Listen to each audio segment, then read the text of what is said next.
अरे आई, आई तू इथं? परा रोहित, बरं झालं तुम्हाला भेटलं.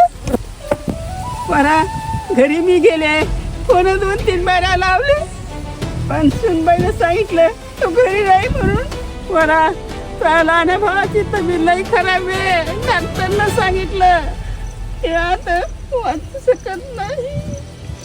आई तू परशीन कशाला होती? आपण नाही का राहुलकडे जाऊ, चल. हा परा चल लवकर. हा परा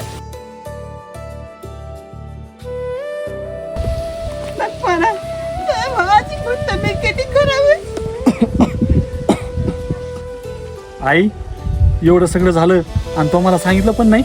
परा या सांगितलं बी होतं, सुनबाईला फोन केलते, मी म्हणले होते त्याला दवाखान्यात घेऊन जायची गरज आहे आणि पैशाची बी गरज आहे.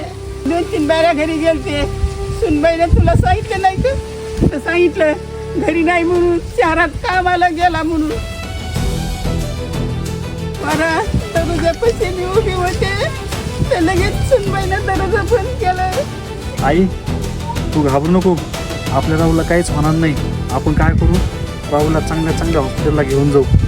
आई मी नाही का ॲम्ब्युलन्सवाल्याला कॉल केला, ॲम्ब्युलन्स येतच असन. तू एक काम कर, राहुलला हॉस्पिटलला घेऊन जा आणि हे जर पैसे कामी येते. मी नाही का लगेच येतो मागून. परा तू जरा लवकर ये.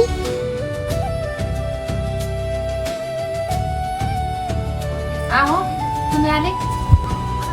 तुला लाज नाही वाटली का हे सगळं करायला?